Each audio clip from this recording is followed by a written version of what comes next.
Hey guys, Manol Thunder here once again, and I'm here with my presentation that I said I was going to present for you guys last time.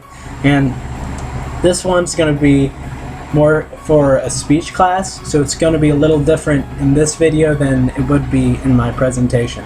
But for this is going to be about JJ Redick and the verbal abuse that he faced in college. And for some of you that don't know JJ Redick, he played for 4 years at Duke University from 2002 to 2006, and he set numerous records while he was there, and he was awarded with numerous Player of the Year awards.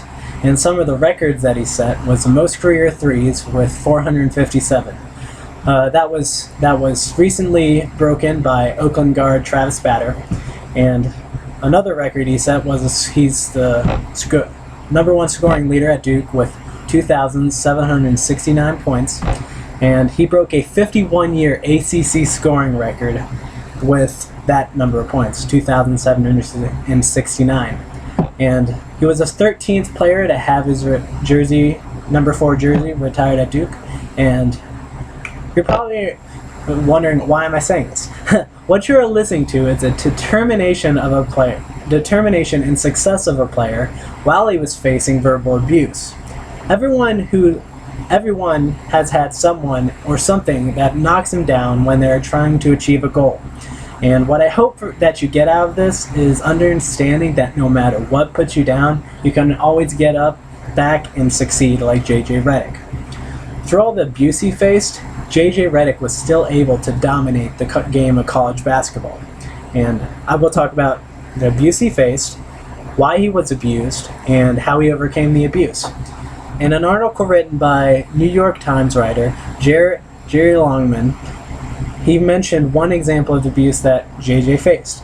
And it was in 2005 when, quote, several Florida State students said they were making suggestive remarks about Redick's younger sister during warm-ups.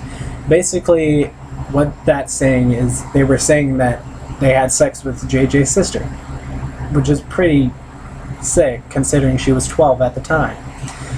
And Redick's reply was classic, saying, "That's why you're in the stands and I'm on the court about to drop 30 on you," which he did. And several explicit phrases were yelled at him. An example of this was in 2005 when he was at the free throw line in the final seconds of the game. He was serenaded by the phrase "F you, JJ." And that was by the entire Maryland fan section, and you could clearly hear it on television. Something that I found interesting and kind of, come on guys, he got 50 to 75 phone calls a night from opposing fans just to tell him that he sucks and they hate him. And he had to change his cell phone number 5 times. And one more example of the abuse he faced was someone had a sign saying the 3 things that America can be without, and with him slightly being listed below Osama bin Laden. Okay, now you're wondering, why did he get abused?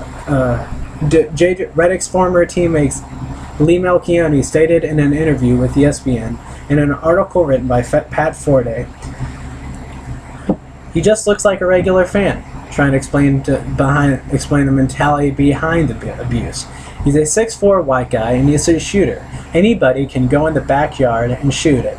It's easier for fans to target him because you can associate yourself with him. I think that's why people hate him." And in an interview with ESPN College Game Day special, Redick's teammate Patrick Davidson said, "A lot of what people base what they know about JJ is they see him nodding his head or holding his follow-through a little bit too long, which might be the reason why they hate him." And also in the interview, former Duke coach Chris Collins said, "The fact that he's emotional and plays the way he does, I think that lends itself for people not like him." Now, you're probably wondering, was he able to overcome the abuse? And in the interview with ESPN College Game Day, Redick stated, "I internalize things. I get angry just as much as the next person, but I try to take that anger and use it on the court." And Redick says writing poetry is his escape.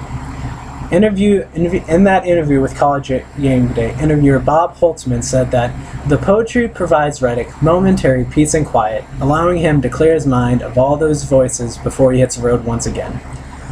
In conclusion, the abuse Redick faced is something we don't see anymore. Some fans don't understand why he was abused so much. Despite the abuse, he still never gave in and let it get to his head. He used his hanger in a positive manner and found something that helped him overcome the abuse. And with all the verbal abuse he faced, Redick was still able to set all sorts of records and achievements in his college career and dominate the game of college basketball. Thank you, and thanks for watching. Hope you enjoyed. Like this video if you want to see more. Subscribe, and see you later.